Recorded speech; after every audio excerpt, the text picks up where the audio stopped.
जब दुंदुभी राक्षस ने महाबली बाली को दी युद्ध की चुनौती।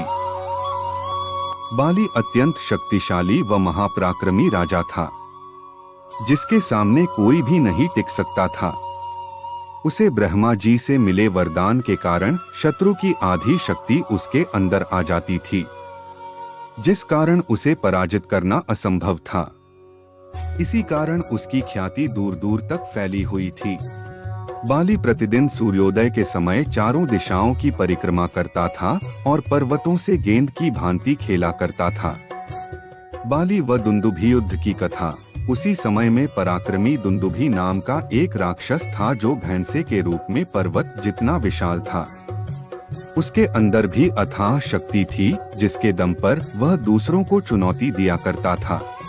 एक दिन अपने घमंड में उसने समुद्र को युद्ध के लिए ललकारा।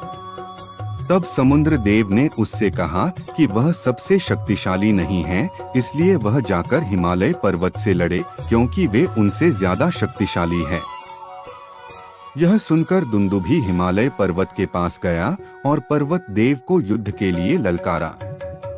उसकी ललकार सुनकर हिमालय पर्वत ने कहा कि वह भी इस पृथ्वी पर सबसे शक्तिशाली नहीं है, इसलिए वह किष्किंधा के राजा बाली से युद्ध करें, क्योंकि वही सबसे बलवान हैं। राक्षस दुंदुभी अंत में बाली की नगरी किष्किंधा पहुंचा और उसे युद्ध के लिए ललकारा।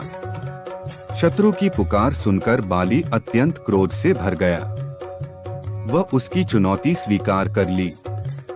ब्रह्मा के वरदान स्वरूप उस दुंदुभी भैंसे की आधी शक्ति बाली के अंदर आ गई। अब बाली के अंदर स्वयं व उस भैंसे की आधी शक्ति थी, व साथ ही दुंदुभी की आधी शक्ति समाप्त हो जाने से वह कमजोर पड़ गया था। बाली ने उस भैंसे को बहुत मारा व उसे कई जगह से लहूलुहान कर दिया। अंत में बाली ने भैंसे को अपने दोनों हाथों से उठाकर कई कोस दूर फेंक दिया। वह भैंसा हवा में उड़ता हुआ धरती पर दूर जाकर गिरा।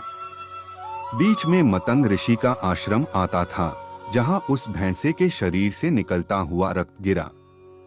अपने आश्रम पर रक्त के गिरने से मतंग ऋषि अत्यधिक क्रोधित हो गए और उन्होंने उसी क्रोध में बाली को श्राप दे दिया।